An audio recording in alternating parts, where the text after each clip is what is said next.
Okay, dear students, let us begin with sp2 hybridization. The examples could be BCl3, BF3, etc. Mainly the elements belonging to group 13 having valence electron 3. Now let us take the example of BCl3. So we write the electronic configuration of boron having atomic number 5. So its electronic configuration is 1s2, 2s2, 2px1. So you can understand these valence electrons are only in 2s and 2p, which makes it 3. Now when we draw the Lewis dot structure, we can see that each boron is surrounded by 3 pairs of electron. Now since there are 3 pairs of electron, 3 orbitals are needed. So how shall we get 3 orbitals? One orbital we get from s and 2 of the orbitals we get from p. So we decide the hybridization should be sp2. As you know, this is the most important step. So we write the ground state configuration. Remember, when you draw the ground state configuration, you must draw 2s orbitals slightly lower than 2p because the energy difference of 2p is higher than twice s. Then we write the excited state of boron, where one electron from 2s is promoted to 2p. The promotion of electron is needed because we want 3 unpaired electrons. If we don't promote the electron from 2s to 2p, then we shall have only one unpaired electron and boron will be able to form only one bond, but our requirement is 3. So when we mix this s and p, 2 of the p orbitals, we call it sp2 hybridization, and because of this sp2 hybridization, 3 hybrid orbitals form when each hybrid orbital is known as sp2 hybrid orbital.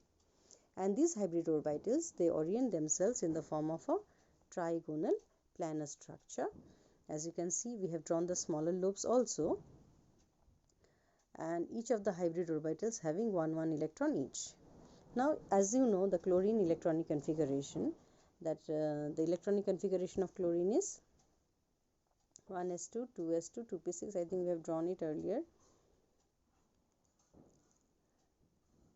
Chlorine is having 7 valence electrons, and the last electron of chlorine is in the 3pz orbital.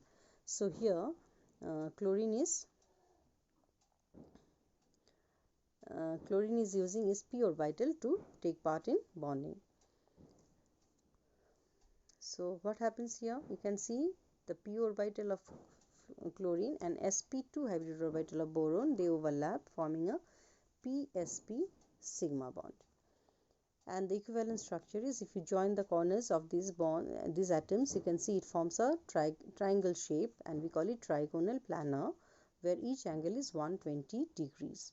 How do you calculate this angle? It's very easy to calculate. As you know, the total angle is 360, and 360 if you divide by 3, then you get 120.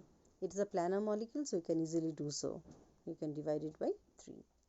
Now how much will be the s and p character here? You can see, to calculate the s character, you have to take 100, since it is percentage, and since there are 3 bonds or 3 orbitals, we divide it by 3. So when you divide 100 by 3, we get 33.3. So since only one s orbital is there, so it becomes 1 into 33.3, which is 33.3% of s character.